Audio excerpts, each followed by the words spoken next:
you know you're fully healed. When you can look at your past pain with gratitude, because you understand that that's what made you who you are today and what you are today. Caveat here, do not bypass. A lot of people trying to bypass the process, not cope with the real pain and saying, I'm grateful, I'm good.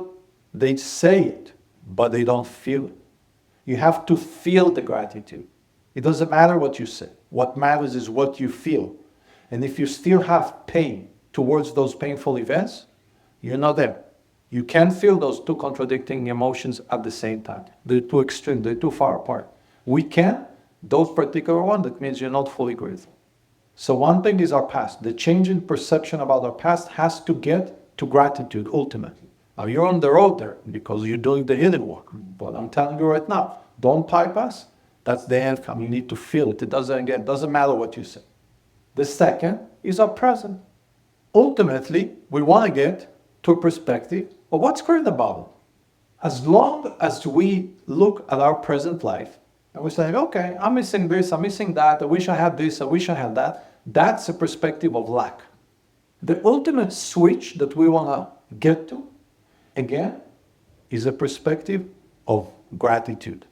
Everything's great about it. Now, it doesn't mean that I don't want more. It can be great. I'll be more great. But I am great as is. I'm not lacking anything. That's the difference.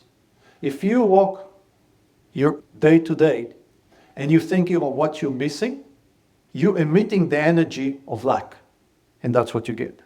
When you walk through life with an attitude of gratitude, you emit that. It makes getting more much easier. You don't prevent it.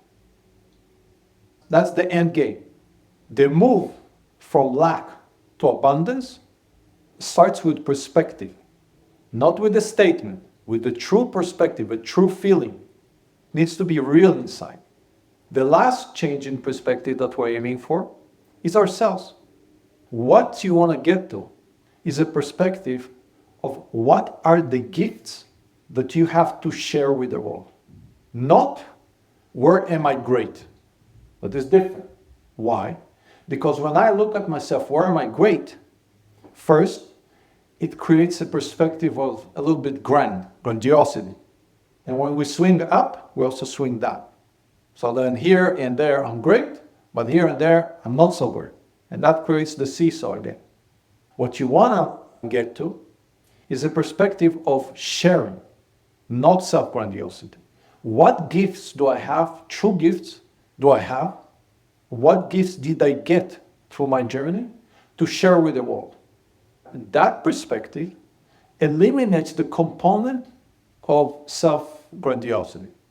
If you come from a place of true share, I'm good at this, I want to give it. I want to do it for others. All right? Now, what thing you would expect and missing here is the future. Don't bother with it. Why? Because your perspective of the future at this point in time is infested with fear and pain.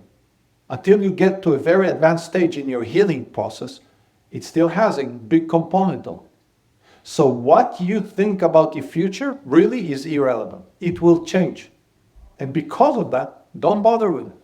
Just focus on your healing, on your growth, on your work, on your evolution, on changing your perception of those three elements, and the future will naturally sort itself. It will reveal itself to you naturally. Don't bother with it. Don't waste your energy.